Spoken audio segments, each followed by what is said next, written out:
Lift every voice and sing till earth and heaven ring, ring with the harmonies of liberty. Let our rejoicing rise high as the listening skies. Let it resound loud as a rolling sea. Oh, sing a song full of the faith that the dark past has taught us. Sing a song full of the hope that the present has brought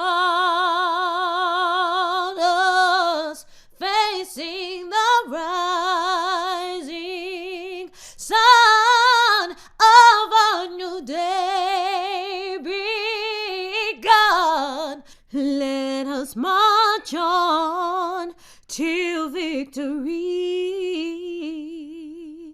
is won.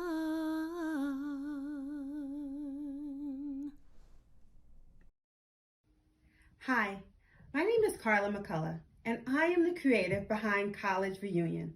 The movie tells a story about 3 women who reconnect for their 45th HBCU college reunion. While the story is fictional, I have a long-standing connection to HBCUs from my time as a student at Spelman College. After leaving Spelman, I moved to Los Angeles as a Teach for America Corps member. This experience helped me gain a deeper understanding of our educational system, its strengths, and the pain points. My time working in schools impacted the way that I view the world. So while I'm excited to pursue my artistic passions and direct my first film, I cannot forget that the inequalities facing minority children today means many Black students won't get to experience their own college reunion without a little help. This is where you come in. This is why College Reunion is more than a movie.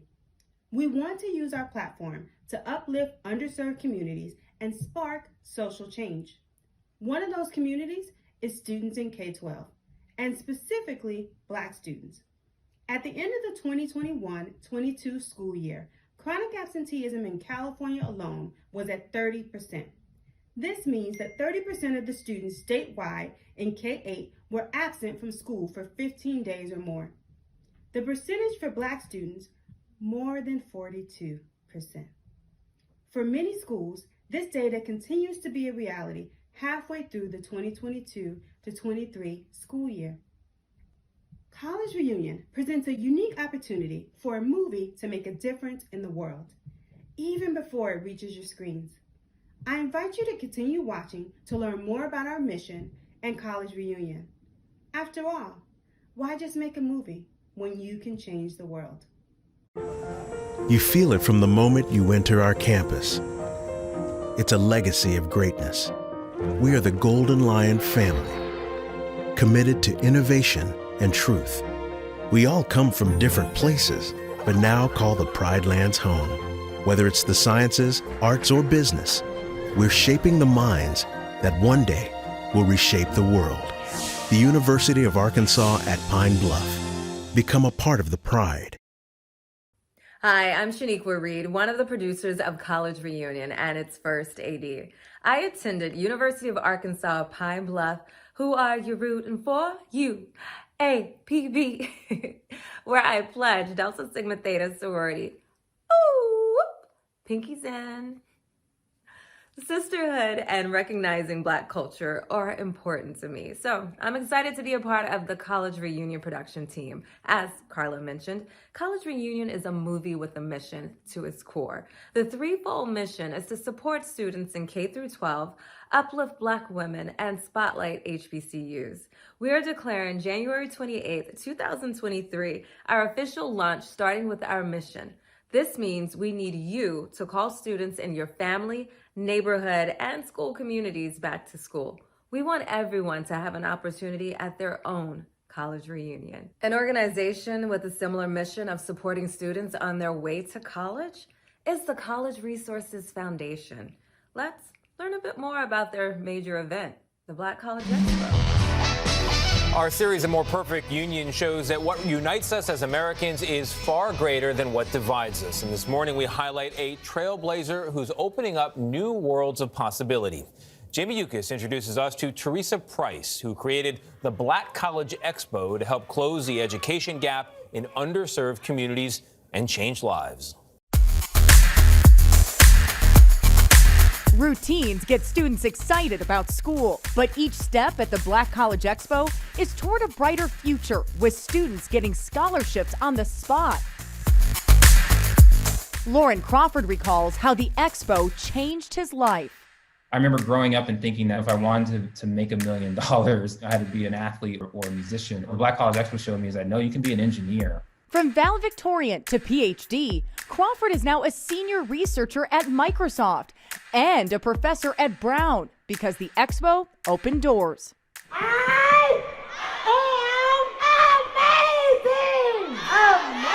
amazing! Amazing! Teresa Price is the pioneering powerhouse who first launched the Expo 2 decades ago. She's helped more than 500,000 people get into college.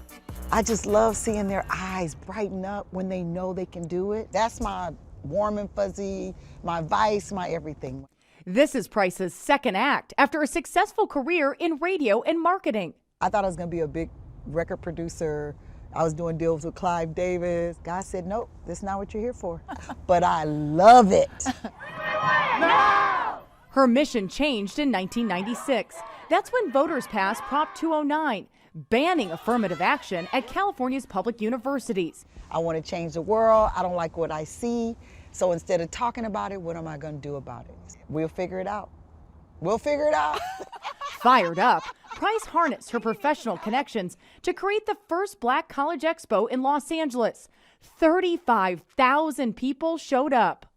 They were waiting in line, and guess what happened? They sent out the riot gear police. There were so many people of color? I think it was so many black people standing in line, 2.5 hours, and they thought it was gonna be a riot. And we were like, what the heck? And everybody was just in line for education. $1,000 scholarship, woo! Due to the pandemic, the expos are virtual, but the needs are greater than ever. I heard you take phone calls in the middle of the night, in the early morning. Yeah. You'll do anything for these kids. I'll do anything. I know it's bad. It's bad. It's good though, but it's bad. I just want them to know that there are great things out there waiting for them and they can do anything. About 85% of the students come from single parent or foster homes, and some, like 20-year-old Devin Williams, are homeless. There was points in time I was sleeping in cars, sleeping at parks. Raised in a violent home, Williams was 12 when he found his mother dead from alcohol poisoning. At first, I was in a dark place. I'm not gonna lie. Like the first couple, 2 years, I was probably in a really dark place. He met Price at a Black College Expo, and she helped him find his way. This Price my guardian angel for real. Like whenever I'm having a tough time, and I know I have nowhere else to go, and I'm just like, she's always had my back. COVID has created desperate situations. Price answers every call for food, money, even laptops, so students can continue learning and thriving. I cry a lot, but they're tears of joy too because a lot of them see that they can do it. I feel like that text, that call, it's only a minute. To say, hey, I believe in you. And if we all did that, we'll have a better world. And while the classroom shows students the light, Price shows them the love, where they can then create their own wonderful world. For CBS This Morning, Jamie Yuccas, Los Angeles. Teresa Price, like everything about her. Yeah, no kidding. Helping kids is just her happy place. And it's infectious watching her help other people. 500,000 kids to college because of her helping hand. Yeah. Jamie Yuccas introduces us to the nicest people. Yeah, we love her. Yeah, You're watching CBS This Morning. We'll be right back.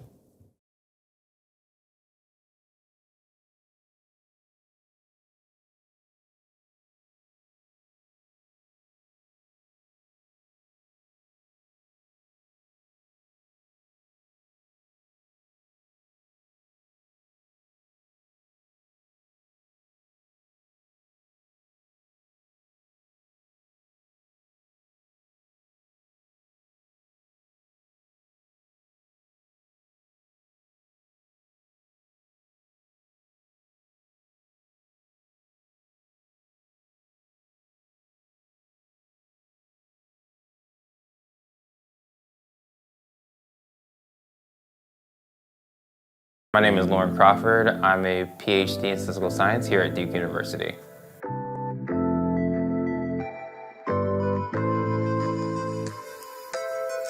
High school, I was playing sports. My dream school actually was Stanford. I remember opening a letter with my parents, and then my mom looked at me after she saw the tuition price, and she was like, yo, there's no way you're going here. How I actually ended up going to Clark was Teresa Price told me that I should come down to the College Expo, so I went down there with my resume and my SAT scores, and I ended up getting into 10 schools on the spot, one of them being Clark Atlanta University, and actually ended up giving me a full ride. So actually my first year what I ended up doing was I went to Clark and I gave myself like no TV, and I studied like hard. Kobe Bryant shoots X amount of shots every day to perfect his craft. And so the way I perfected my craft in undergrad was I did problems. I did math problems all the time, all day, every day. I loved it. It wasn't work to me. It was just something I really wanted to do. I really wanted to be good at it. I shot my equivalent of however many jump shots a day in the books. The cool thing about an HBCU is that they really want to see you succeed. The stuff that you can learn at HBCU, I think it's the intangibles. It was about becoming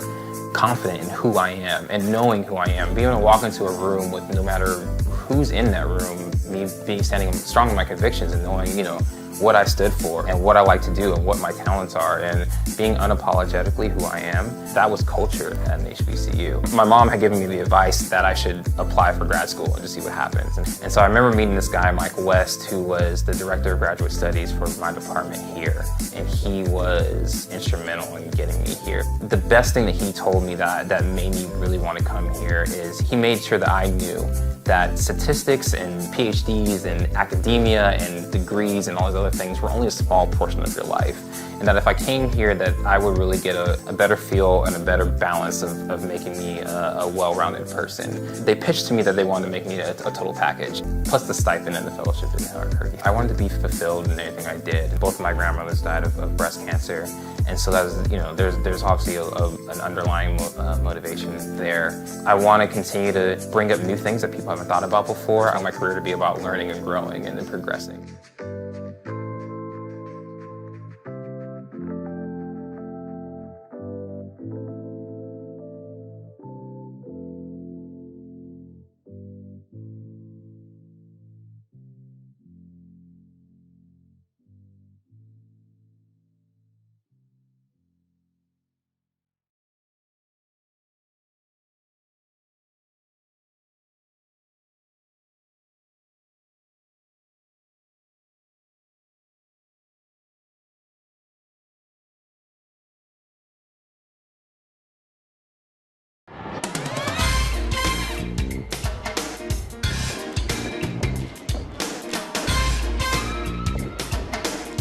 For starters, I am a junior in high school, and I just really want to get out there and try and figure out what college is best for me, because I already have a goal in my mind. I want to be an athletic trainer, and that's just my #1 goal, and the Black Expo is really amazing in helping with that. This day is about bringing in the house of all the rich resources, sharing the history and legacy of HBCUs, having other universities share their university and their history, and as well as looking for diversity, and also bringing in resources, our Black history resources. You know, just information to inspire, empower, and motivate students to do their best, to be their best, and providing the access and the pathway really for them to get there. That's what today's all about. It was important for me to be here today because I'm a senior. I'm looking forward to going to college. So with the colleges here today, it was a great opportunity to get accepted on the spot and to get some scholarship money along with it. So now it's just a matter of deciding where I want to go. You get multiple perspectives, and you get to talk to people from the school, as well as meet new people and communicate with different businesses.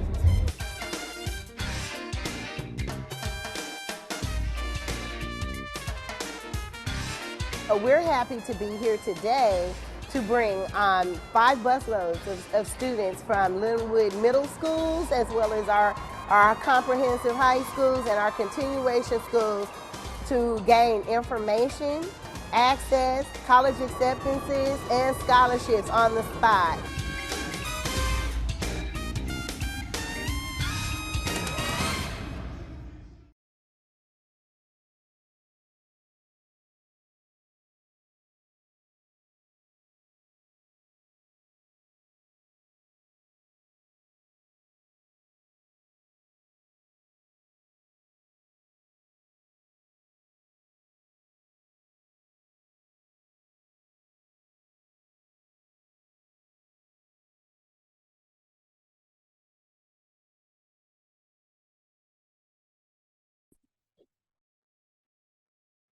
College Reunion is more than a movie, it's a movement.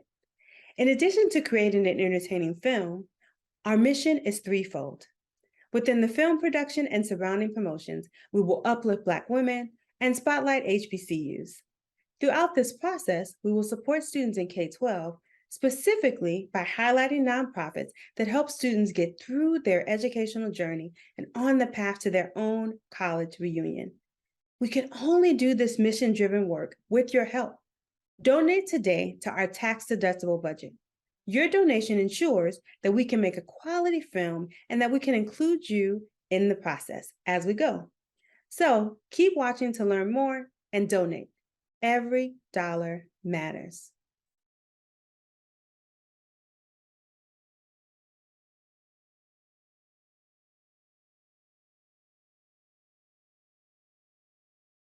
In order to attend an HBCU or any college, you must first graduate from high school.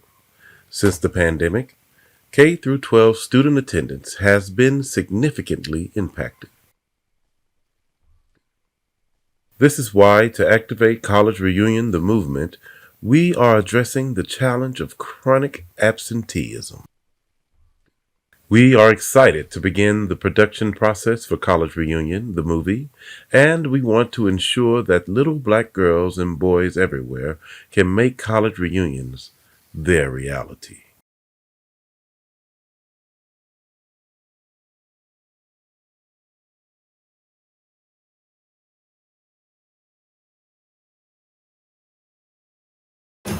This STEAM camp is important for a number of reasons. It uses project-based learning where the students are learning through projects, but more importantly it has an emphasis on higher education as well as cultural relevancy.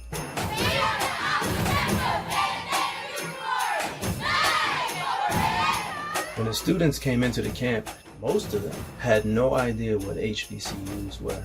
I was heavily inspired by Beyonce's Homecoming. So for our culminating project, we decided to do a single-shot music video that we had to produce in one take. So the students spent 4 weeks preparing for this. Staff and students prepared artwork and banners and all different types of things. Teaching students about HBCUs through the project is what it was all about. This project is designed to restore hope in the community, restore hope in the students, and say you can do anything you want to do.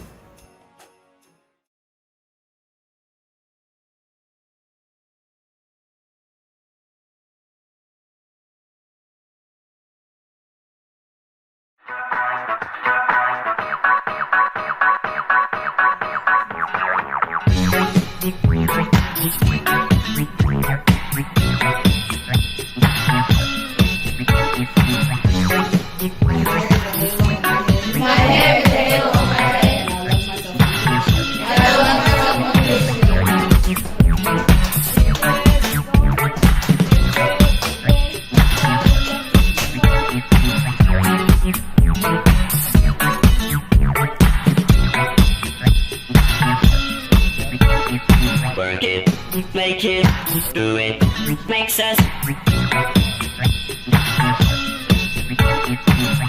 harder, better, faster, stronger. More than power, never. Ever after work is over. Work it, make it, do it, makes us.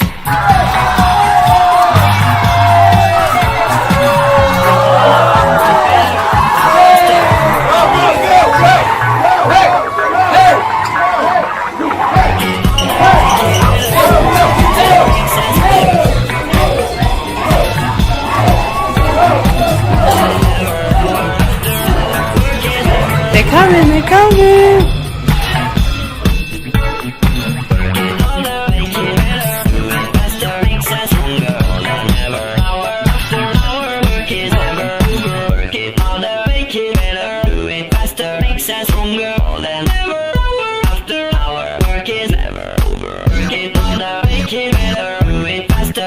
Stronger than ever. Hour after hour, work is never over.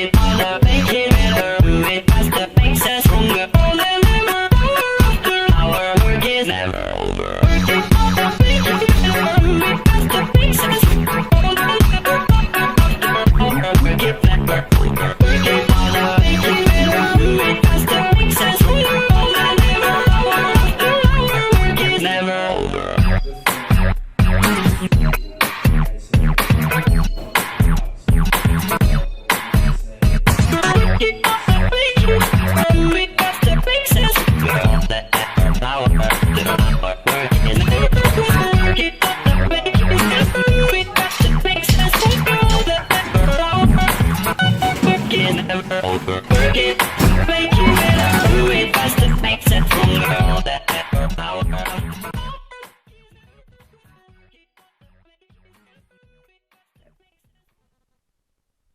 wait a minute. Isn't this a telethon? What's the number for me to call and donate? So actually, you can donate online at collegereunion.com/donate now, or you can mail in your donation via check. Make that check out to Brace Yourself Inc., and you can mail that to 300 Long Beach Boulevard, Long Beach, California, 90802. And then that's number 644. So I can't call to donate? No, but we would like you to make a phone call though. We actually want you to call students back to school. So if there's any child you know who attends school but not regularly, give them a call, encourage them, remind them that education is the thing that's going to change the world. Okay, that sounds good, but honey, I only know grown folks. If you want me to donate to this movie, I need to know what it's about. Okay, well, it's about 3 women who reconnect for their 45th HBCU. I saw that. What I mean is, who are the men in it? Spell the T. Well, we're still casting the men. Sweetie, what's taking so long? Well, donations, right, would help speed up the casting process. Oh, okay, that's all you need. You need some money. I can send you $20. Okay, I can send you some ones too. Do I get a pick of the litter? Hey, I mean, you can also send us a list of folks who you may be interested in seeing.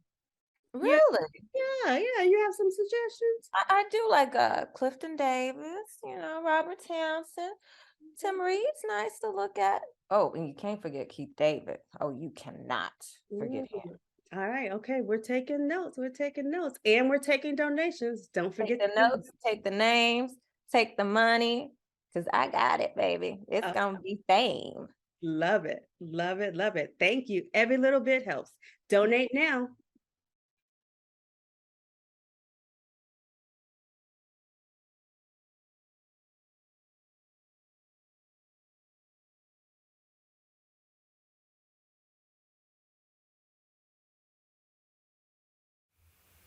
School leadership is essential to creating a school where students want to attend. The founder of Diversity and Leadership Institute, Dr. Laura McGowan Robinson, understands the need for racially diverse public school leaders.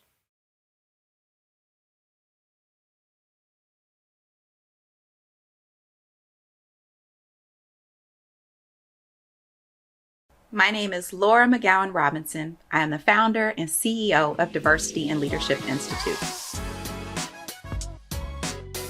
Research shows that TK through 12 students in California, particularly students of color, experience better outcomes when they're in schools led by educators of color. But far too often, this is not the case. In California, approximately 60% of public school students are Black or Latinx, yet less than 1/3 of the schools have a Black or Latinx leader. The mission of DLI is to create equitable outcomes for Black and Latinx students by building a movement of racially diverse and culturally responsive public education leaders. We foster conditions that increase retention among public school educators of color, encourage advocacy, enable collaboration among schools and their community, and ultimately create equitable outcomes for historically marginalized students. Research shows that educators of color have a positive impact on all students. That's why I'm a member of the DLI. Currently, there's a shortage of educators of color, especially Black teachers and school leaders, working with our students in California public schools. But the DLI intends to change that by amplifying the great work that's already happening out there in our schools and by supporting more aspiring school leaders of color along that pipeline towards school leadership. What stood out most to me about the Diversity and Leadership Institute wasn't the people, although it's made up of an incredible group of leaders. It was not even our leader, Dr. Laura McGowan Robinson, though she is a fearless leader. It was the data. Now, we spend millions of dollars every year trying to address the disparate educational outcomes that we see in our world today. We try to make kids grittier. We extend hours in the school day. But school leaders of color affect these outcomes so much more than many of these interventions. And so I'm excited to begin to unpack that data, to highlight the excellence we're seeing in leaders of color, and to figure out how all teachers can learn from them. I'm also excited to learn from those leaders about what they need, how we can support them even as they support our kids. At DLI, we do 4 things. 1, build capacity through our Aspiring Principal of Color Fellowship. 2, foster community building and networking through our School Leader of Color Network. 3, consult with districts, charters, and nonprofit organizations to build racially equitable and inclusive environments for educators of color. And 4, build coalitions to advocate for policy and practices that create more racially equitable and inclusive conditions for educators of color. It is so important to have Black and brown educators present and prominent in schools that contain more than just Black and brown students. Educators that can lead with a steady hand, yet understand and work to meet the needs of their students. I'm asking that as leaders and teachers, you pledge to continue learning and growing, to remember that your actions can bring a significant change in a student's life. I ask that you pledge to work towards incorporating more Black and brown teachers, counselors, and administrators on campuses. So today, I invite you to join our movement in creating K-12 public school systems across the state of California that are more reflective of the students and families that they serve. Thank you so much.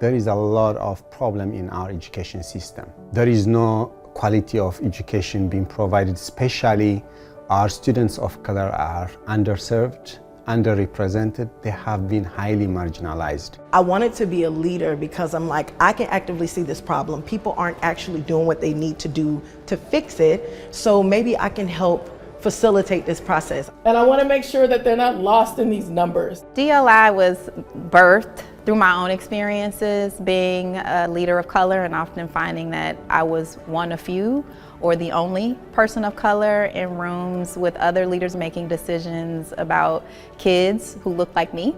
Diversity in leadership, first, it has opened my eyes about what school leadership is. It's really special. It is really looking at it at a lens of diversity and how are we serving our students of color and how are we supporting our educators of color. And it's really doing something very different that most credential programs are not doing. We cover 100% of our fellows' tuition to be a part of the Diversity and Leadership Aspiring Principal of Color Fellowship. DLI changed everything for me. If it wasn't for the scholarship, I would find contentment as a teacher. The support, financially and holistically, it feels really good. Gonna present about my project today, and it's gonna be about supporting Black male students. The last year and a half has been great. We brought in our inaugural cohort in August of 2021. And since then, and what we're celebrating is the culmination of that first cohort. It's been good. It's been challenging. It's been a lot of fun. I've learned a lot through the process. I feel like I've created a network too. One of the main things that I enjoyed about DLI is the cohort system. It's very valuable. Just having the support of our professors and the student cohorts from cohort 1 and from the cohort that I'm currently in, and our coaches. It's like everywhere I turn, I'm supported by DLI. I'm with a team, and that's gonna last a long time. Once we finish the program and we branch out to different places, we'll always have one another. It's a pleasure for me to welcome you to the very first DLI LMU Aspiring Principals of Color Fellowship culmination.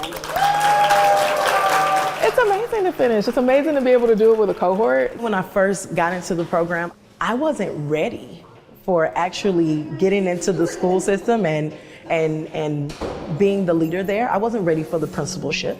But if you ask me right now if I felt more capable, if I felt like I could do the job tomorrow, I would absolutely say that I could. We need more Black teachers. We need more Black administrators. This project supports Black teachers in becoming leaders, and Black leaders bring in Black teachers. An investment in the work of Diversity and Leadership Institute is an investment in future generations, and not just the generations of the students and families that we're serving, but an investment in the leaders that we serve and their families.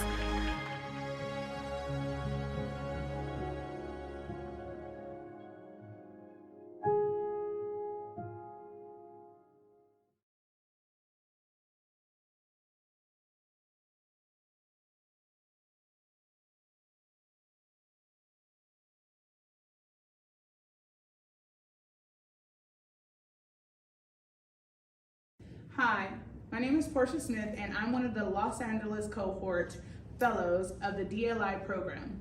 And I just wanted to share with you a little bit of how awesome this program is, what it's already done for me, and what I know it can do for my future, my development, and my growth. So being in this program is a dream come true. Just from the moment that I applied to the program to the interview process, I knew that it was for me. I was brought to tears at the amount of support that I got from the instructors, professors, the interviewers, just seeing so many Black and brown people in leadership roles, and to greet all of my professors as doctor, knowing that I have the same aspirations, and just seeing that one day that could be me as well. In my first semester's courses with my professors, it was an eye-opening experience learning about equality and equity in the way that this program teaches it. I have little words to describe it. It's life-changing. And that's what I want to say now. I'm in the process of taking and going on this journey, and I can feel myself changing. I can still feel myself learning, changing, and growing as a result of this program. From the very first class, I understood that this would be different. Through the completion of this class, my first classes, and my first Cal APA cycle, I started to believe that I could. And I have received nothing but support at every single turn. This program will be the best thing that's ever happened to me, because I know that I'm going to complete it with the best of everything I have in me, and I'm going to be able to articulate and bring out what's so deep, and the love, care, and nurture that I have for Black and brown students within my district, and be able to share that anywhere I go, and be able to stand firm in my understanding and belief of equity and equality for all students. So again, I just feel like the DLI program has helped me to vocalize and to feel as though I belong, feel as though I'm supported, and feel as though the sky is the limit. And I know that's a little cliche, but with this program behind me, being in this program, my mentors, my professors, I really don't feel like there's anything that I couldn't handle, that there's any obstacle that I can't make it through.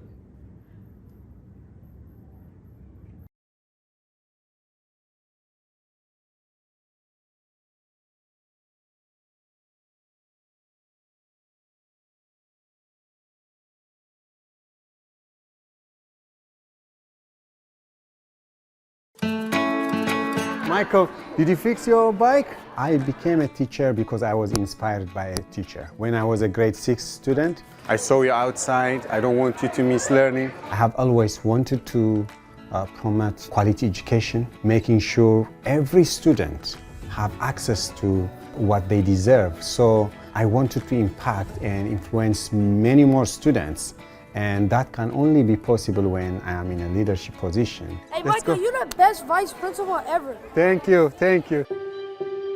I needed to understand the school system from leadership point of view. And DLI, Diversity in Leadership, gave me all the things that I needed to understand the education system, especially when it comes to leadership. I'm very proud of you. DLI helped me to transition from the classroom to leadership as well, all the way from applying to a leadership position, preparing me for interviews, preparing me to prepare all the materials needed for my application, and mentoring me. So all the professors, program directors in diversity and leadership, they have been instrumental in my transition from the classroom to leadership. How are you doing, Brian? Are you going to enjoy the lunch? Our students deserve to have an educator and a leader who looks like them, like who understands them, who comes from the same culture, who comes from the same community. So promoting diversity in leadership is very important and instrumental in creating equitable educational opportunities for students of color. Look at you, Amir! I'm very proud to be the first cohort of DLI. I'm very proud of the choice I made to join DLI.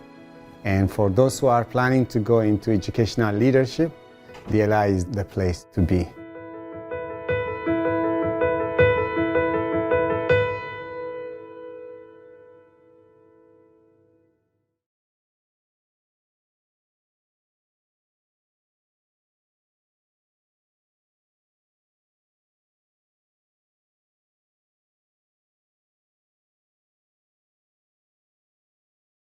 Hey, Auntie. Hey, I saw you on the computer screen, girl. Did you? I did. Are you gaining weight? The camera asked 10 pounds, Auntie. If you say so. Anyway, I just called all the neighborhood kids and told them to get in school ASAP. It's Saturday, though. What that mean? You said they've been chronically absent. Seems to me if you miss too many days, you should go to school on Saturday too. Make up for it. Shoot, they should go to school on Sunday too. Anyway, I called to get the address again. I'm going to send you a little something for your movie. Oh, thank you. Thank you so much, Auntie. You're the best. You ready for the address? Yep, I got my book right here. Okay. All right. So the address is 300 Long Beach Boulevard, Long Beach, California, 90802. And it's number 644. Schools matter for all students. Specialized schools like the Vinci Rise support students who need a bit more than a traditional setting.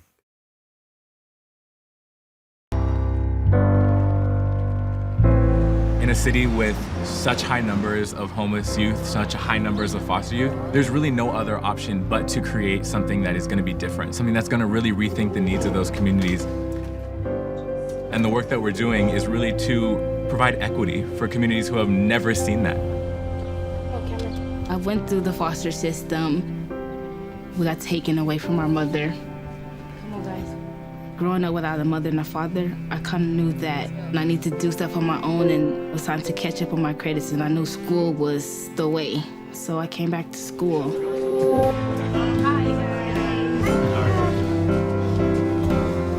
It's called scholarship. Learn something. A lot of our students are coming and facing a lot of different challenges outside the school. And we're trying to learn how to be there for them as much as we can. It doesn't work for them to be in a classroom from 8 to 4 every day. So they can take the classes that they need at their own pace and their own time. When you're done, you're gonna grade yourself, but make sure that the grammar, spelling, writing mechanics are on target. I thought it, I felt it, I'm like, it's just too much work, I can't do it. But just the support that I get from my teachers, it just keeps me going and it just motivates me. Why is mentorship important? It increases high school graduation rates and better attitudes towards school. I thought this time was a lot stronger. Just own it. Just own it. It's yours. Thank you.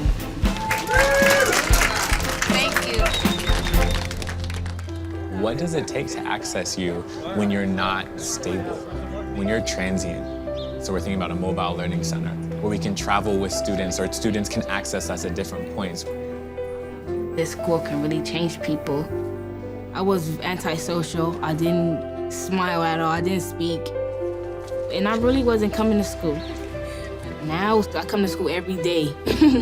Every day I'm at school. I'm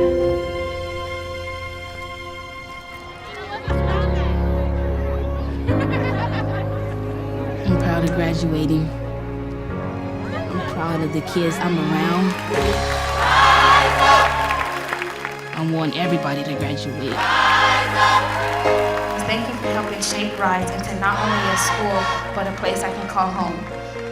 Congratulations, class of 2017.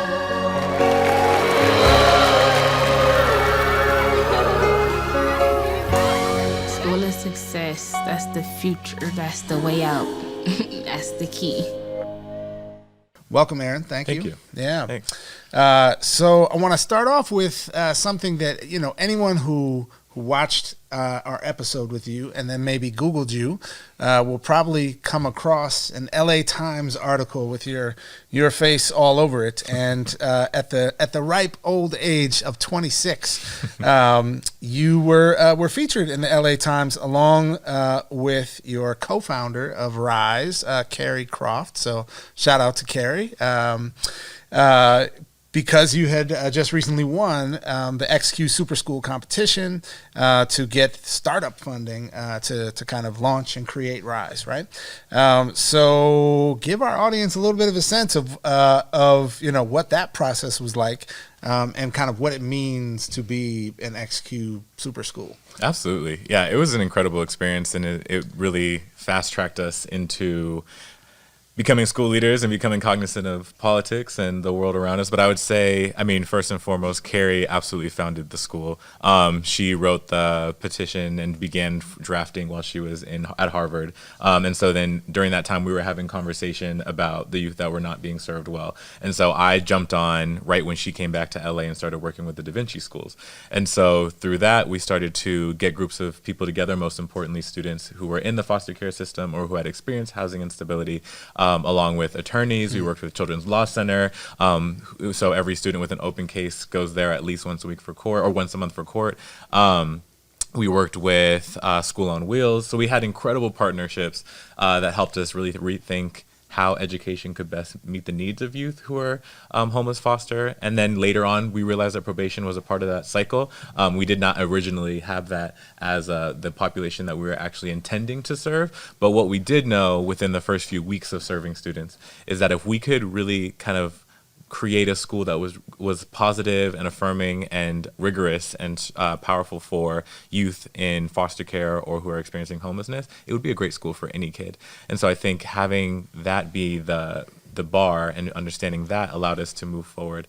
I would say, yeah, being young and jumping into that experience was incredible, but we really had to figure out how to meet the right people, how to introduce ourselves to people who are doing this work long before us, right? Who are these two young people starting a school that not only touches education as an industry or as a kind of faction of the work, but also touches the foster care system, social, all of those different systems. And so we really had to get ahead of it and try our best to meet and learn from all of the people who have been in that work for so long. And so I think that was one of the most intense pieces is, okay, so now you have to start a school, continue to enroll kids, adjust to the kids that are coming into the building and create a positive culture while also thinking about creating strong relationships with people who are doing the work in the industry and continue to get sleep at night. And so I think that was that last part being maybe the most difficult. Yeah, the one that we probably failed at the most.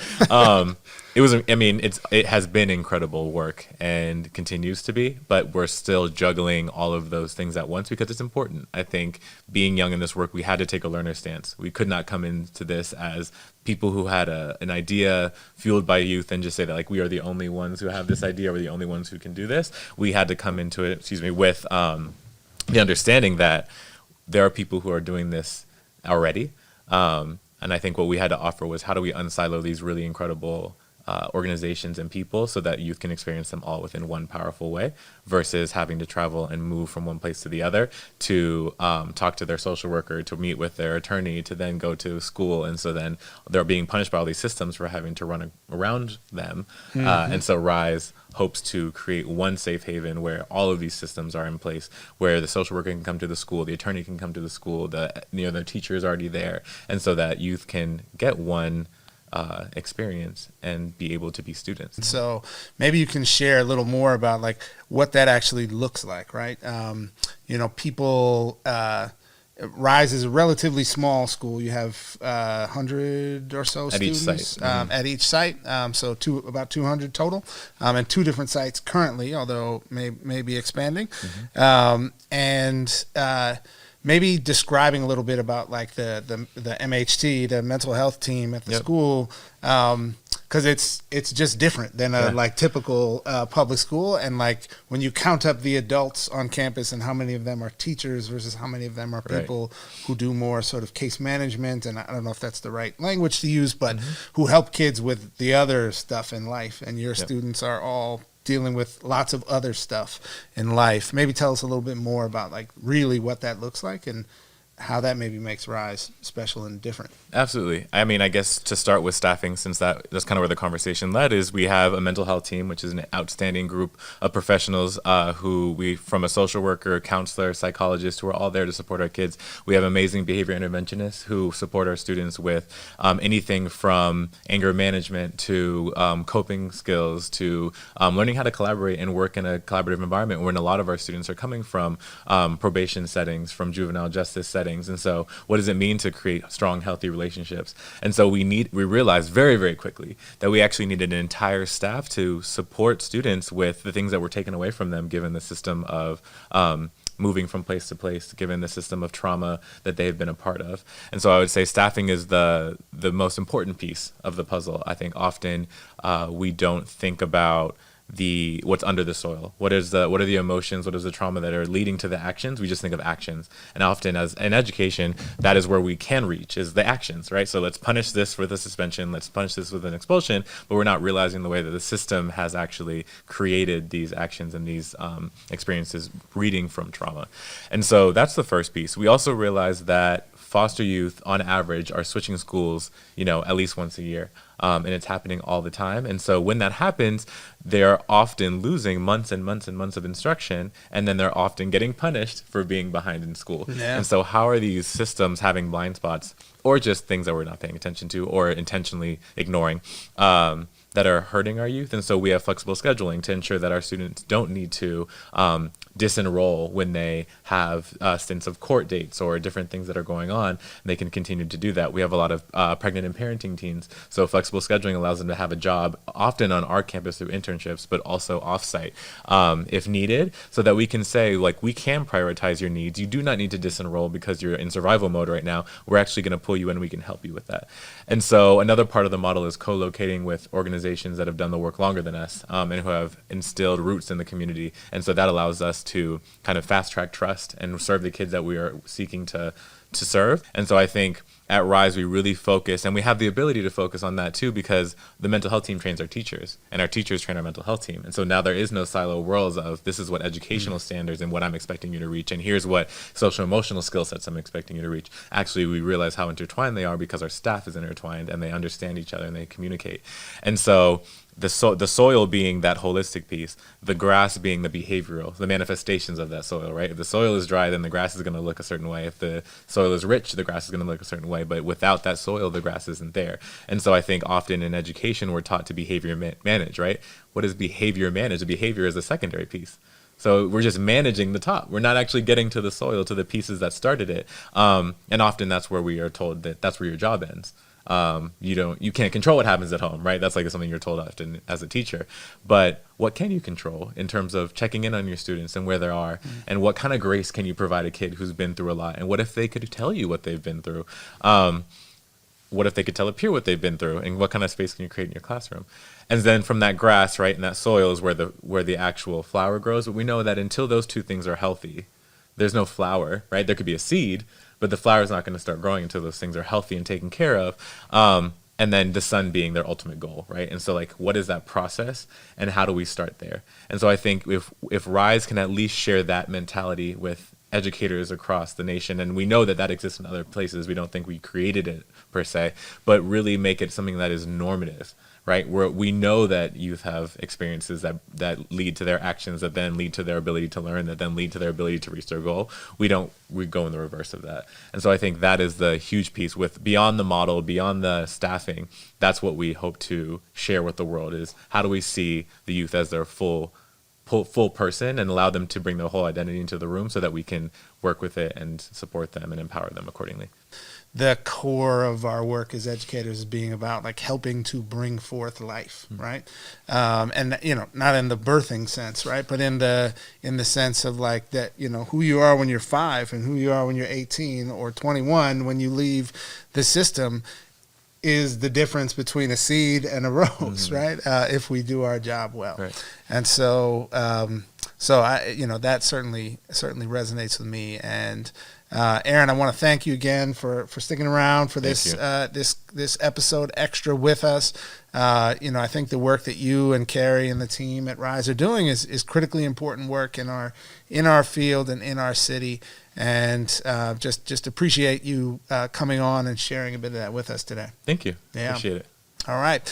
Folks, thanks for joining us on this episode extra. As always, you can find all of our content at aotashow.com. Please like this post. Please share it with folks you know who might find it interesting or might want to learn a little bit more about these kinds of topics.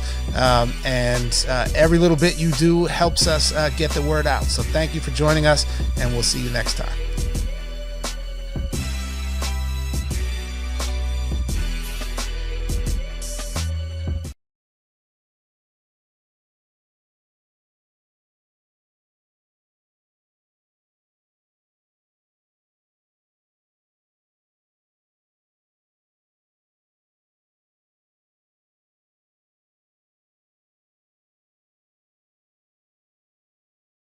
My name is Anna Marie DeFelice. I am the Coordinator of Student Support Services here at Rise. One of the things I want to share with you guys all is how I came to come to be part of the community of Rise. There are so many passionate, dedicated staff here, and we've all kind of found our own way, our own narrative here as part of our family at Rise, providing services to our kids. We use that kind of passion and our own narrative to tap into, to provide not just our support for our students, but understanding, empathy, and tapping into our own narratives of what brought us here. Our students also can see that level of authenticity that we all bring to the table when we provide our individual direct services for our kids. Altogether, I would say that our community, our Rise community, is dedicated to ensuring that our kids have access to the curriculum as well as a path forward towards success at whatever it is that they define as success for their future. My name is Shafali. I'm an associate clinical social worker and a case manager here at Vinci Rise, a place called home. As a case manager, one of the things that I do is I provide individual counseling and therapy to students who both have IEPs and who don't have IEPs. I also do one-on-one check-ins with all of our students, and during those check-ins, I see if they're struggling with any mental health challenges and how I can be of support. We also lean into students' rich support networks that they have outside of the school, and I also assess for any unmet needs and provide linkage to community resources to meet those needs. I also assist with crisis intervention. So for mental health crises, I do risk assessments and set safety plans. And when there are behavioral crises or fights that break out, I work closely with our behaviorist and our academic team to see how we can put in plans to support our students with a restorative justice approach. So what I love about Rise is its emphasis on restorative justice and on being trauma informed, especially because many of our students have varying degrees of complex trauma.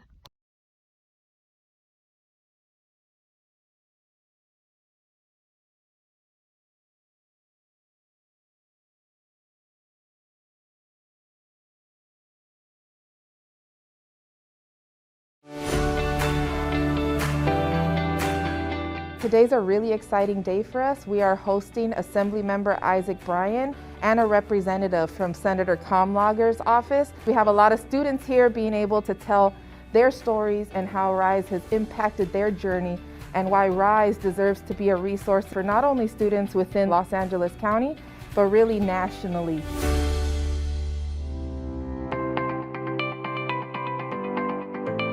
Students, because of your truth and things that you've brought, the good and the bad, right? Like we learned how to handle the situations that y'all bring in, and then it helps us handle the next kid who brings in a similar situation. Before RISE, I was just going and like in this little box. Started coming here, and I feel like, well, I can actually complete something now. And like with the help of my amazing teachers, amazing case managers, you know, I feel like I have support to do anything I want to do. I think a school like RISE is important because our students need the services. We provide wraparound services at RISE, so we're not strictly concerned about their academics, but their academics are absolutely on our radar, and we are definitely teaching them to earn their credits, to think critically, but at the same time, in order to free them up to do that, they're gonna need those extra services, what we call wraparound services, to support them in that process. In the regular schools I used to go to, like, they didn't care about the kids at all. So I'm like, I need glasses. Like I'm telling y'all, I need glasses. I couldn't see. I'm like, all I saw was blurry, like I'm seeing now. I came here with a closed mind, like these people not gonna help me. So I came here and Miss Kaya was like, first things first, we give you glasses. And I was like, yeah, right, you gonna give me some glasses. And then we went to the appointment and it really started showing. So I was like all I needed was a little boost. Like I was a bad kid, supposedly. But the truth is I just needed help seeing. I would say what makes RISE a very special place is that everyone that is a part of the RISE community, we all engage with our students and create a family home setting for them. It's all about not just academics, but definitely ensuring that we are helping support the whole child holistically. My first 3 years of high school, I really felt like a robot, but RISE was really that was the first time where I felt like a human. The staff really was like a family. I want this to be nationwide. Every day it's just a subtle reminder of how effective the program has been for me. This presentation thing, I would always in high school, I used to skip weeks at a time just so I didn't have to present, or I would run to the bathroom right when my name was about to be called because I didn't want to present. Even though it's a little 2-minute speech, it's something to see how far the confidence has brought me. With the program growing, it definitely could be an advantage to a lot of students. The state has a budget of $270 billion. And my job is to make sure that our district gets as much of that as we possibly can. I also get to change some of the laws about how we do stuff and why we do stuff the way we do stuff. I tell you that because I'm also the youngest black assembly member in the state. I just turned 30 a couple weeks ago. I know that's real old to some of y'all. It's not to HG. There's only been 54 black elected officials at the state level in California's whole history. I told you all the good stuff because I failed out of middle school. And I tell you all that because your journey is your journey. And whatever it takes to get you where you need to go, it's gonna be different for every one of you. Except for the fact that RISE is playing a big part. And I appreciate you all sharing that with me. Students, one, I think it goes without saying, we wouldn't be anything without y'all. From alumni to existing students to new students to old students, we learn from every single one of you. And so every time one of you walks in the door or walks across the stage, we become a better school. So we are deeply grateful for you. Y'all are RISE.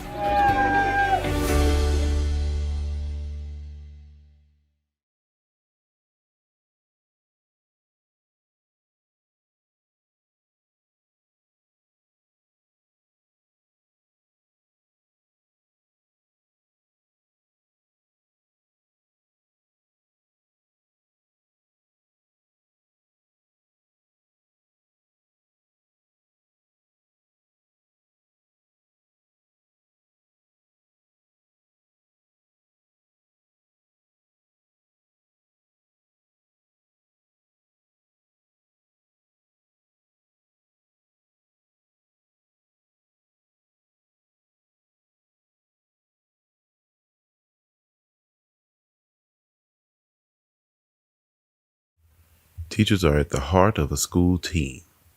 A quality teacher can impact the trajectory of a student's life. Teach for America helps place those teachers at the schools that need them most.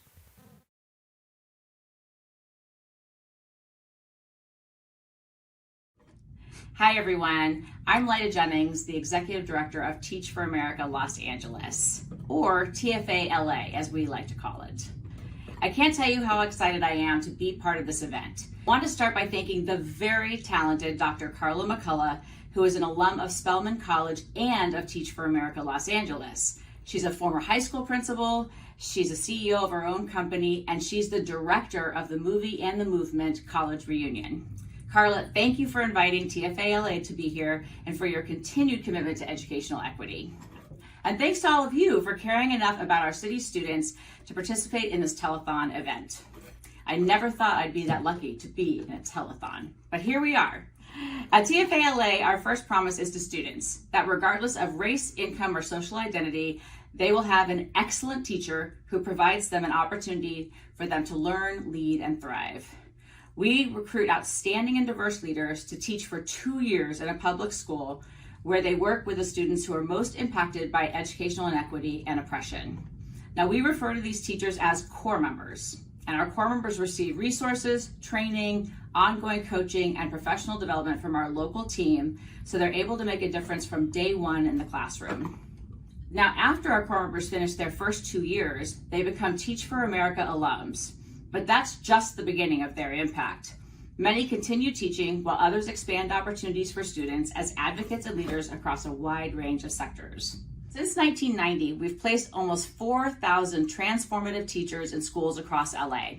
And we continue to do this work today, connecting passionate, diverse educators with the students who need them the most. And this year, we have 190 core members teaching in LA schools. 80% of them identify as BIPOC, and 68% are actually from LA. Now just imagine if growing up, you'd had several teachers that shared your identity and lived experience. Now that's true for the students of color that we serve.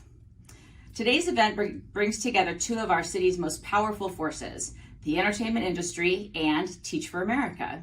There is little overlap on the surface, I know, but both industries are fueled by passionate people driven to make dreams come true. Carla is not the only alum we have in LA who is working across both fields. Alumni of TFA are truly everywhere, across all sectors and at all levels in our City of Angels. You really can't go very far without bumping into one of us. It's not an exaggeration to say that a great teacher can change a student's life. Many of you know this from your own experience. This is why we work particularly hard to recruit, retain, and support BIPOC educators who share the background of their future students. Teachers of color affect all students positively, especially Black and Brown students, who currently make up 81% of LA Unified student body. A same-race teacher can positively impact a student's test scores, a student's grades, that student's likelihood of graduating high school, and their attendance record. Right now, you're working on attendance. More specifically, you're doing important work making calls to help get chronically absent students back in school. And we're ensuring they have a teacher they can identify with, one who inspires them to continue their educational journey. Student and teacher retention are top priorities for everyone in our education ecosystem these days. Our core members and alumni educators show up for students in every way possible and build strong relationships with their students' families, their communities, and within their schools, because they know creating a more equitable education system requires building meaningful partnerships. No one can do this alone, which is why Carla has asked all of you for your help. Now, a perfect example is our partnership with another organization here today, the Diversity and Leadership Institute. We partner with them to increase the number of Black and Brown principals through their Aspiring Principals of Color Fellowship and work hard to make this opportunity available to as many TFA alumni as possible. We not only need more teachers of color, we need more principals of color. Through other partnerships, we get to watch some of our fantastic alumni at work. Vinci Rise High School, founded and led by TFA alumni, meets the unique needs of youth navigating foster care, housing instability, and probation. And then there's Tanya Ortiz Franklin, the LA Unified Board of Education member who put forward the district's Black Student Achievement Plan, with the support of the Diversity and Leadership Institute, which was approved in 2021 and is funded by money directed away from the LA Unified Police Force. Or there's Catherine Borek, an English teacher at Dominguez High in Compton, who reestablished the school's drama club and together with her students has collaborated with LA Opera, starred in a Keurig commercial, and even published a play. Now I could go on and on about our partners, our core members, our alumni leaders who are changing the game for students, particularly our most vulnerable kids in LA. But I've already given you a lot to think about. So just know that we need you, all of us who are participating today, to ensure students can lead lives of true choice. From all of us here at Teach for America Los Angeles, thank you for helping get students back in school so they can continue their journey as learners and leaders.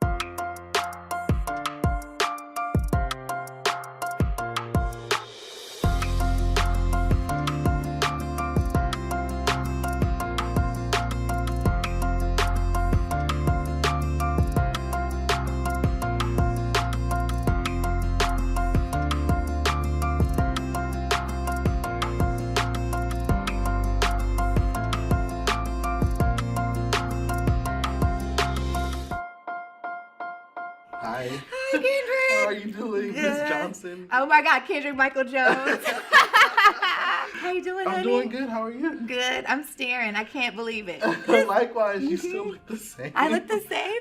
So tell me about your career and tell me about your journey with Teach for America. Oh my gosh, I can't believe it. So 2002 is when I joined the TFA Corps, and Teach for America came to our campus. At the time, they would do on-campus recruitment. So they came, I went to the informational, and I was impressed. I was not an education major. I was a psychology major with a world religion emphasis minor. Why did you join Teach for America in Los Angeles specifically? I mean, I had to come back home, right? And so after throwing it out there and seeing if Teach for America would place me in LA, once they did, I just was so excited. And for me, when I applied to Teach for America, I even put in my essay at the end, like one of my final sentences was, I said, who better than me? Right. I'm from South LA. At the time, totally tried to skirt saying that I was from South LA because it was just constantly like, oh, do you know Snoop Dogg? Oh, okay. You may not, you don't know how to hold a fork. All the people's expectations of me. Just coming back to LA gave me an opportunity to influence people in my community, to ensure that my community had an opportunity to rebrand itself. And so I guess they read it and they were like, okay. So they gave me a chance and then here I am 20 years later. Just when you have an opportunity just to plant good seeds, you don't know where they're going to fly, right? Seeds carry. Now you, sir. Okay. Hi, Kendrick. Hi. Why did you join TFA? Wow. Besides to blow my mind.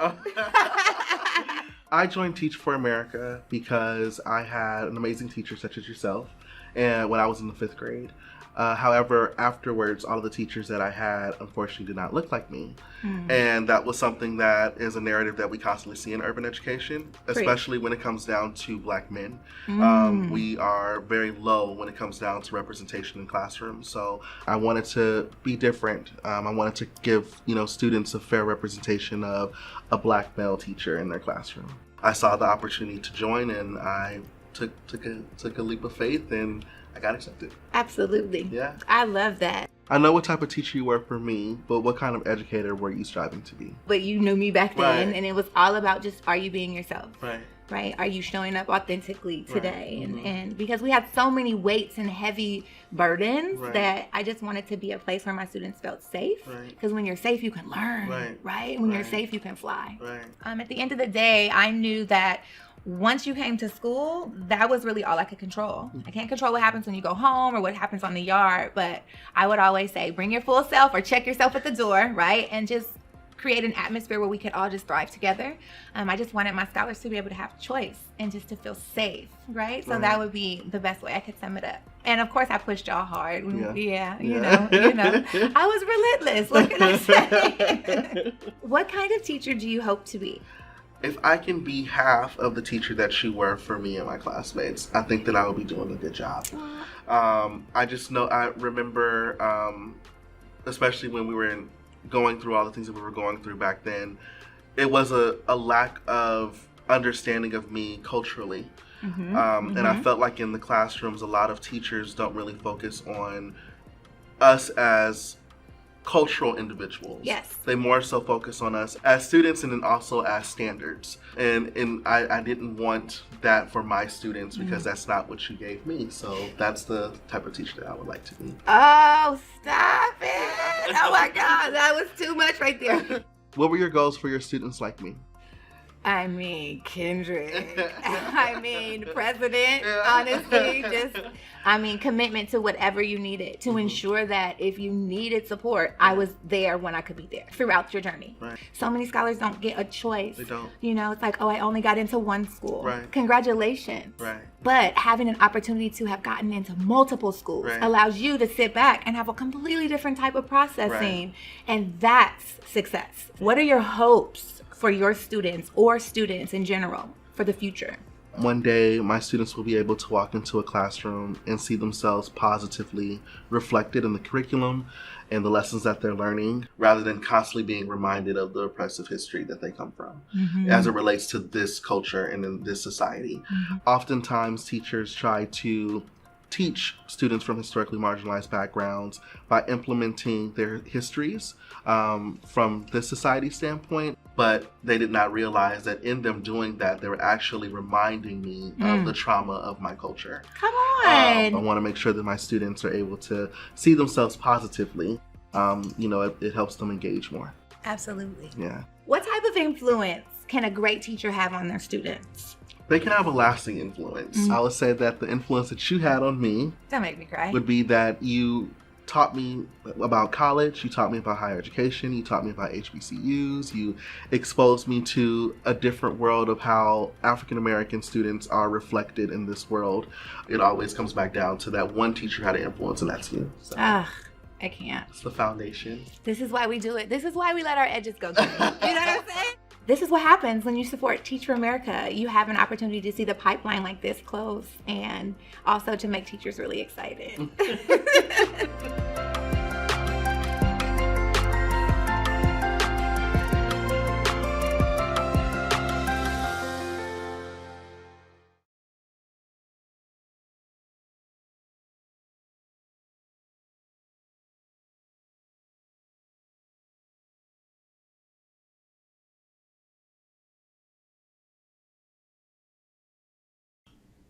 Hey everyone, my name is Cedric Jones. I'm a Teach for America Bay Area alumni, and I currently serve as the Director of Core Cultivation and Retention at Teach for America Los Angeles. The crux of my role is to make sure that we are able to bring in teachers to fill the many teacher vacancies that are taking place within Los Angeles and the county at large. And I do not take my job lightly. It is very important for me to make sure that students have a qualified teacher in front of them on the very first day of school. And I think in many ways, if you've ever had a substitute teacher or a long-term sub, you understand how important it is to make sure that you have that dedicated adult in front of you each and every day as you are a student. On top of making sure that we're able to bring in qualified folks, it is very important to me and our chapter to make sure that we are able to bring in teachers that reflect the demographics of the communities in which our students are from. So what drives my work truly is looking at the demographics of the county, the demographics of Los Angeles itself, and then also the demographics of the districts and charter management organizations that we partner with to make sure that each cycle we're able to bring in teachers that mirror the communities in which our students are from. And in doing so, here in LA, we've done a lot of work in having pipeline projects. One of them is with our instructional aides and our paraprofessionals that are already working within the schools in which we serve, but supporting those folks who are predominantly of color be able to enter teaching roles as the lead teacher rather than being an instructional aide, as we know that those folks are the culture keepers, the folks that know our school's history and deserve to have a higher leadership position within the school. We also are seeking out folks who are homegrown, who are from Los Angeles, whether they have went abroad or whether they are coming back to serve in their former school communities or within communities in which they have affinity to within the city of Los Angeles. And then on top of that, we want to make sure that we're able to bring in other folks of color, specifically Black folks from historically Black colleges and universities, into our classrooms in Los Angeles as well, as we know that it is very important that our students feel represented by the folks who are teaching them. And so I actually am asking you all today, if you are someone who is interested in doing social justice work, someone who wants to work with students of color, specifically Black youth, we highly, highly encourage you and invite you to apply to Teach for America, specifically the Los Angeles region, by going to teachforamerica.org/join-us. Not only would it ensure that we have another qualified folk in front of our Black youth here in Los Angeles, but it would ensure that we are doing our due diligence and making sure that students are getting what they need by having someone who looks like them lead their education. On top of just inviting you to apply, here at TFA, we also have put aside financial incentives where if you are applying to Teach for America, we are able to provide you with up to $24,000 in both transitional support as well as educational support through our AmeriCorps grant and our transitional support program. We also have a Black Educators Promise grant provided by a donor who also sees the importance of making sure that we're able to increase the amount of Black educators in which we have a part of our corps.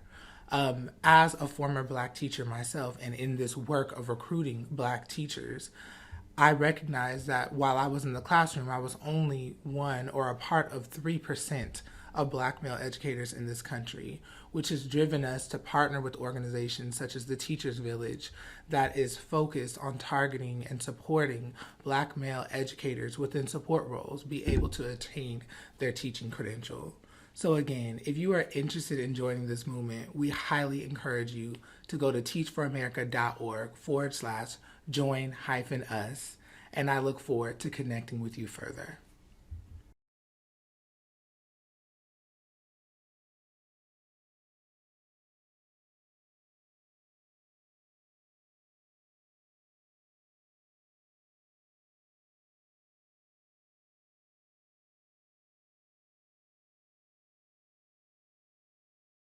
Okay, so I'm starting to get it. College Reunion is a movie, but because the movie has college attendance at the center, you all are activating the movement now, even before you make the movie. Exactly. College Reunion is more than a movie. It's a movement that everyone everywhere can get behind. We will all either pay for or profit from what our children become. So pick up the phone and call a student back to school today. Our future depends on it.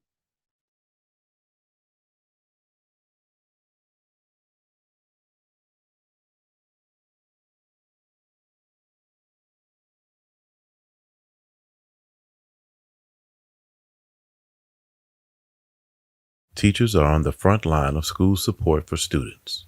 This means they need extra support to help them complete their duties. Minty Education provides professional development for teachers.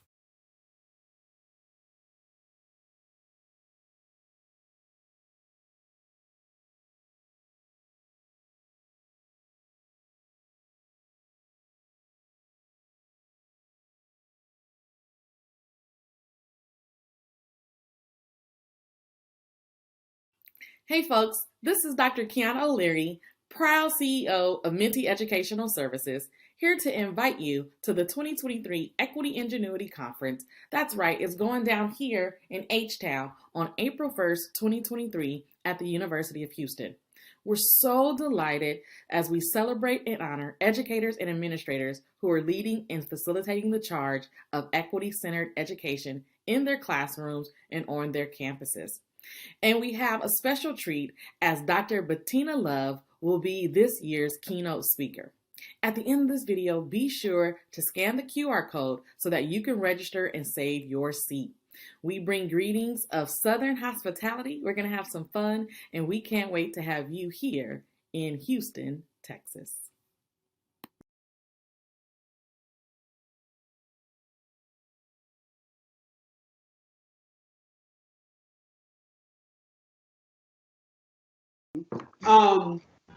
I think there's two things that you hit on, Goldie, is that idea, like, they're spirit murdering our babies. Yeah.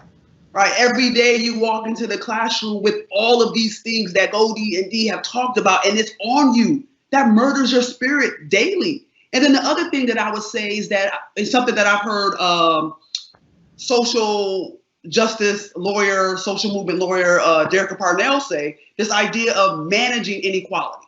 That's what we do in education. We want to manage the inequality. So we have positions, we have directors, we have all these things that manage the inequality. We all know we have the inequality, but we're not in the business of eradicating. We're not in the business of removing the inequality. We're in the business of just managing the inequality. So in a state like Georgia, they have an award that you get called Beating the Odds. They actually give you an award if you are a school that can beat the odds. That's white supremacy. So you're going to sit here and tell me, here are all the things that I know that get into your way. And some of the odds that they say is class, low income, areas where there's a lot of folks who come in and out, race. So you have all these things that you know are barriers. And instead of removing the barriers, you rather measure me against the barriers. And so what we're concerned about doing in education is truly managing inequality. You got to be down with this. Abolitionist teaching is a way of life. It's not what you do in the classroom. It's who you are. Your very being has to be changed. And so we're not just talking about you come in the classroom, you got your Rashid had 2 apples, Keisha had 3 apples. How many apples did they have? That's not what we're talking about. We're talking about that you understand, believe the history and the knowledge and the ingenuity and the creativity and the beauty of Black people deep in your soul. And you don't got to be Black to understand that.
there are some folks who've been asking me questions about the Equity Ingenuity Conference.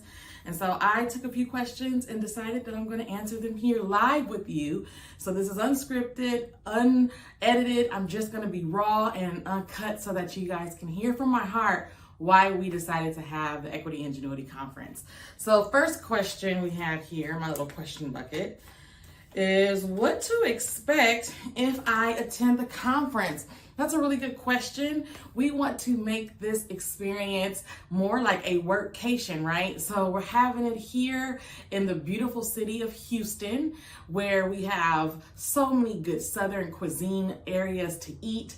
We have a beautiful nightlife. We have just beautiful, beautiful people who are so hospitable and want to welcome you and embrace you. So aside from the conference, we will have some opportunities for those who attend to connect, to network, to engage, exchange ideas. We want you to have a little fun while you're here in Houston on workcation after we have the conference. Great question.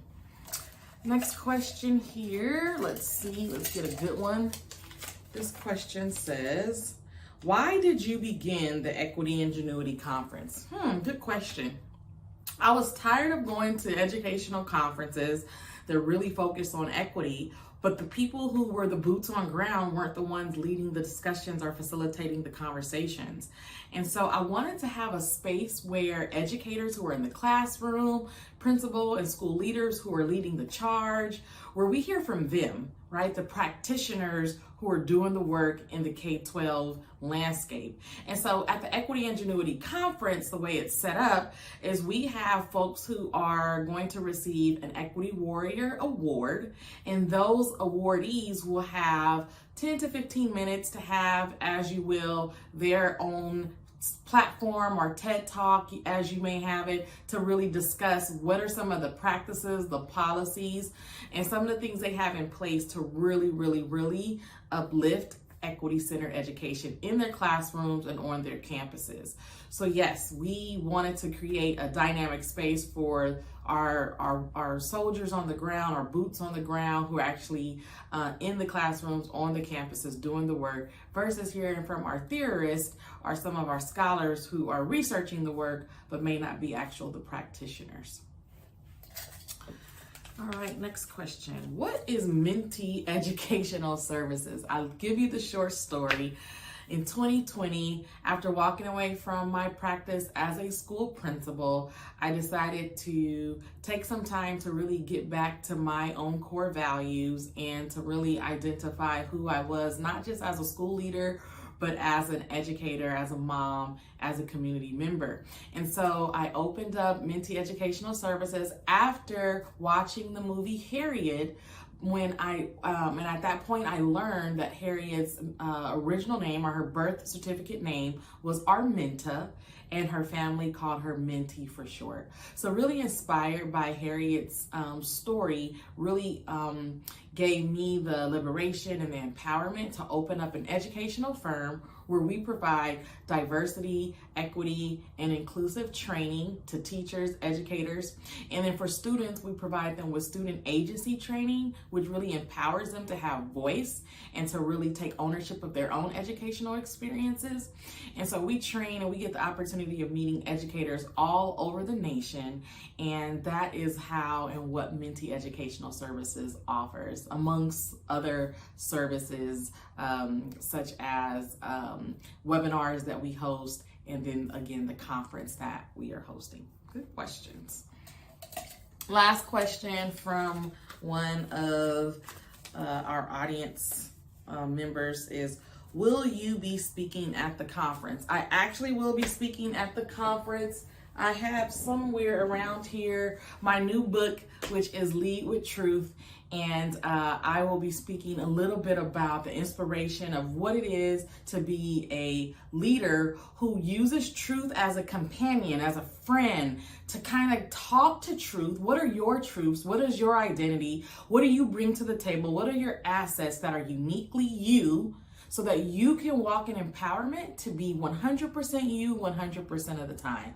And when you lead with truth, that means you are unapologetic in who you are, and you're not there to minimize who you are by acclimating to what is already present, but you're to bring your flavor, bring your values, and bring your truth to the table. And so I look forward to really talking a little bit about the book, a little bit about my own experience as a truth leader, and really encouraging folks to be truth leaders and spark the truth in them. The books will be for sale, as well as new merchandise and t-shirts at the conference, and we look to see you there. Hey, if you have any questions, please feel free to send them in. You can email us at info@mintyes.org. We'll take your questions, and hopefully we'll have another opportunity to host this segment, Questions with the CEO. Thank you, and it's been a pleasure. Bye-bye for now. College Reunion is more than a movie, it's a movement. In addition to creating an entertaining film, our mission is threefold. Within the film production and surrounding promotions, we will uplift Black women and spotlight HBCUs. Throughout this process, we will support students in K-12, specifically by highlighting nonprofits that help students get through their educational journey and on the path to their own college reunion. We can only do this mission-driven work with your help. Donate today to our tax-deductible budget. Your donation ensures that we can make a quality film and that we can include you in the process as we go. So keep watching to learn more and donate. Every dollar matters.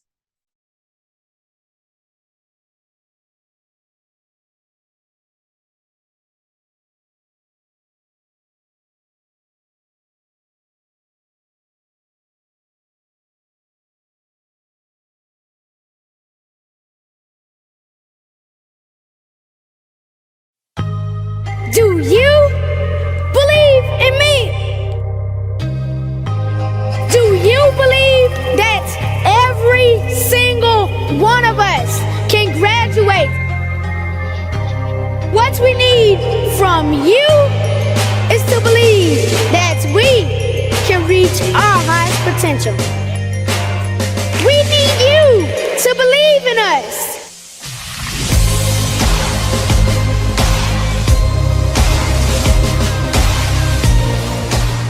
Can do anything, be anything, create anything, dream anything, become anything.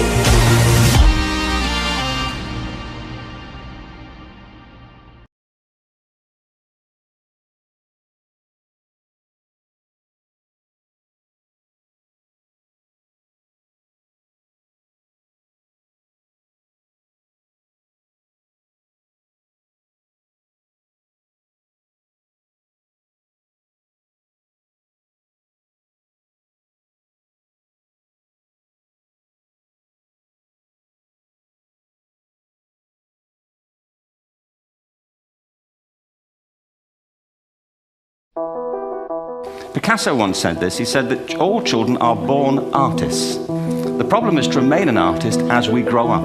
We don't grow into creativity, we grow out of it. We are educating people out of their creative capacities. We have to rethink the fundamental principles on which we're educating our children.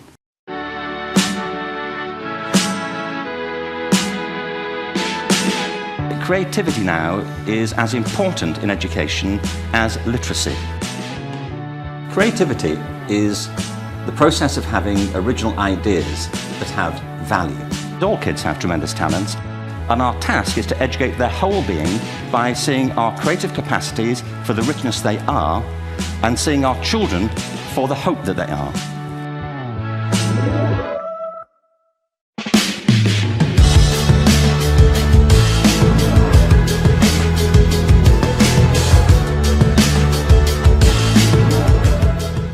Scene 1B, take 2. We the people makes me feel happy and joyful. My teachers are awesome and funny. We the people is different from my other school because it's small, but it's awesome. and good people who care.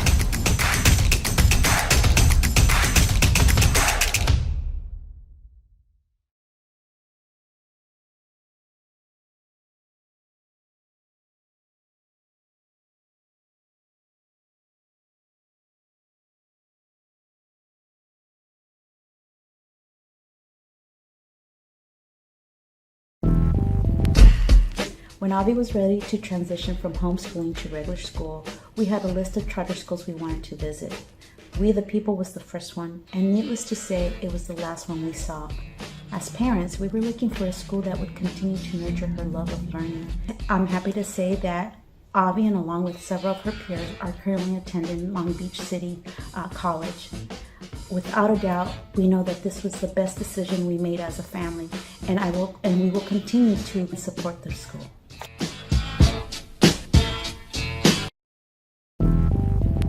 Miles went to it first year, 2021.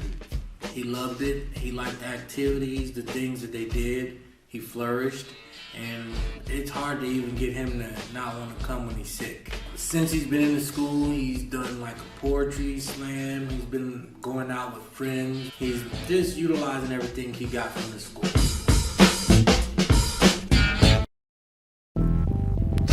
My name is Avi Garcia, and I'm a 10th grader at We the People High School. I was very reluctant to start high school, being homeschooled all my life, but looking back, it was a great decision. My school has supported my goals and made them possible, and I'm very thankful for the environment I'm in because it feels like I'm able to achieve so much. Throughout my time at We the People, I have maintained my love for learning and have been exposed to so much more. With many opportunities having been presented to me, like being able to attend Long Beach City College, I'm very grateful to be a student at We the People.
It's really important in our summer programming this year and our partnership with Chris Handles Franklin to find a way to tie together his basketball experience and years in the entertainment industry with my years in the entertainment industry and background in film production. I learned a lot about film and production. It's made me realize that this is really one of my passions and something I truly want to pursue in my future. What was really important to us is that the students involved had hands-on experience, and that hand-on experience would lead to something that they could walk away with and be proud of. I definitely want to continue making videos, movies, whatever it is. We wanted to give the students a well-rounded understanding of everything that takes place behind the camera. As a filmmaker, I'm usually used to doing things by myself, so now being able to work with a team is really exciting. We wanted the kids to have an experience this summer that allowed them to try out these different components, everything from green screen and the technology that goes behind that. They learned about making music and recording and engineering. It was a great experience. We were able to push into Music Man, multimedia. It was just really, really great getting a chance to see those students going into a podcast, audio recording room, learning a song, learning the hook, and executing. And I'm grateful for Levels Ready Entertainment to also be included. Sound is one of the most important things when we talk about film and music and entertainment. Not just music production and making the beats, but also sound design, mixing, editing. Students also learned about culinary with Chef Kim Williams. Through film, we showed that craft services, like the actors have to eat, the staff has to eat, everyone has to be fed. And there has to be someone who knows how to do that on all types of scales. And it's a skill to learn. Students work to create their own music video. When Chris and I partnered up, we knew that we wanted to deal with unity because it's something that we know really needs to happen. So the concept came of UNITY by Queen Latifah. So the students quickly came up with the concept of anti-bullying. They met and had production meetings. I mean, they really came up with some creative things, even flying drones for their shots.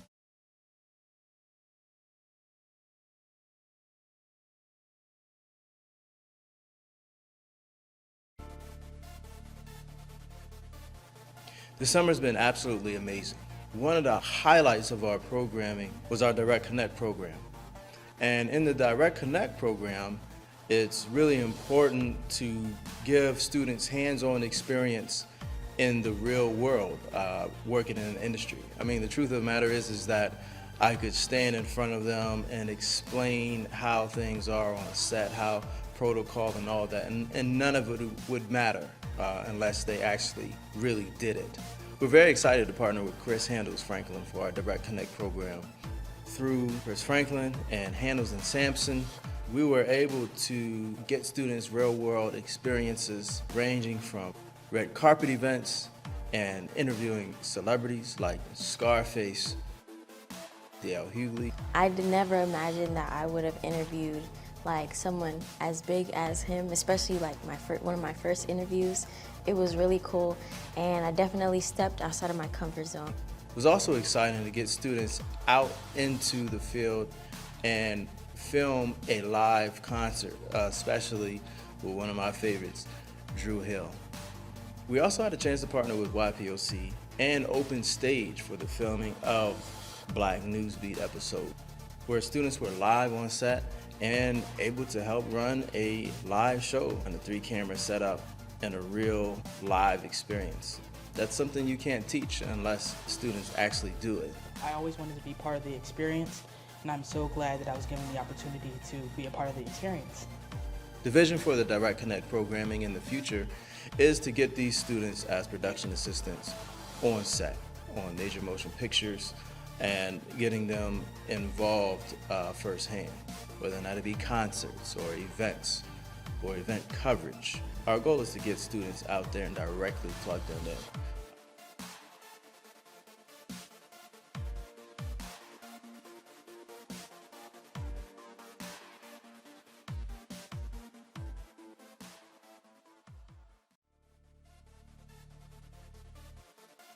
The trade-off program has been amazing. Trade-off means trade offering a future in film. We were glad to partner with Coexist Space, where students learned about mosaic and tile building. They also learned about glass blowing and mask making. The mosaic and the glass blowing instill a sense of pride and also a sense of ownership in the community. It gives kids a different outlet. It gives them different options. It shows them that they don't have to be in a box. All these are skill trades that you would see behind the scenes. We're also excited for our partners at Evolve Trade. It's a gateway for sustainability. Kids took those skills that they learned from doing mosaic and they were transferable to learning how to do a backsplash. Because the kids use mosaic tiling and they made that connection that this is something that they could see in their homes. When kids learn trades at an early age, it gives them the ability to have different options when they grow up. But it ties together because we're looking at the trades when it comes to tiling, but now we're looking at the arts when it comes to that mosaic and creativity and how they can use those two and how they intertwine. So when we think about trade, it doesn't have to be something that just kind of rests on its own. FACS's goal is to be really intentional in bridging the gap. But it allows students to now look into other areas of maybe their interests. Maybe they want to get into filming, maybe they want to get into production. When it comes to trade-off, if you know how to build a set, you know how to build a house. You know how to do electricity on a set, then you can do it in the real world. Building a stage, a set, would allow them the opportunity to explore the possibilities. Our biggest thing is to be the connector and bring these opportunities together.